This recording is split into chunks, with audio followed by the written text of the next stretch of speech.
things you talk about at the back of your book is you do go over like characteristics of a successful salesperson. Yes. Can you talk through like a couple, you give quite a few in the book. And so I'd encourage everyone to go out and get the book, but just like, what are your top ones that you would hit on? Like, this is what I embody. These are the habits and ways that a really good salesperson can upskill and can live in that space successfully. Yeah. So you just said one, which is habits. And it's so that's one of those words that's like discipline that we all know we should do. Like we should be disciplined. But if I look at my week or my month or my quarter, maybe I'm not as disciplined as I wish I was. And so some of the sales habits that you should have is setting a goal and measuring to that goal. And like, I don't think that's going to be a light bulb moment. Like, I don't think anyone will say, oh, no one's ever told me I should have goals before.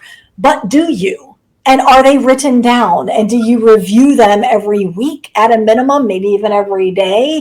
And are you setting up your activities in such a way that you're reverse engineering? So I want to get to this goal, and I know I want to get to that goal. So how do I reverse engineer my habits, my actions, ideally daily, so that I get to that goal?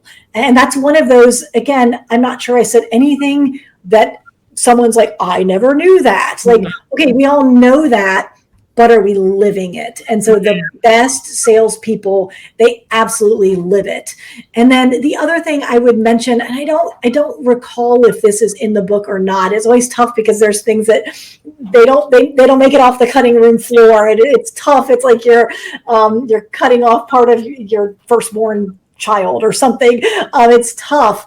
But companies that have really good sales teams, what they do is they look at their best performers, and they know that best performer is not doing that by accident. And so they study what is that individual doing that the other people aren't doing as well, or maybe they're not doing at all. And then let's try to clone that person. So I had a job with a vendor in the space, and the same sales rep was the top sales rep 6 years running. Wow. And to my knowledge, they never sat down and said, okay, Sally, like, tell me what does your week look like? How do you prospect? How are you following up? What's your follow-up cadence? Are you doing emails or calls or some of both? What do your emails look like?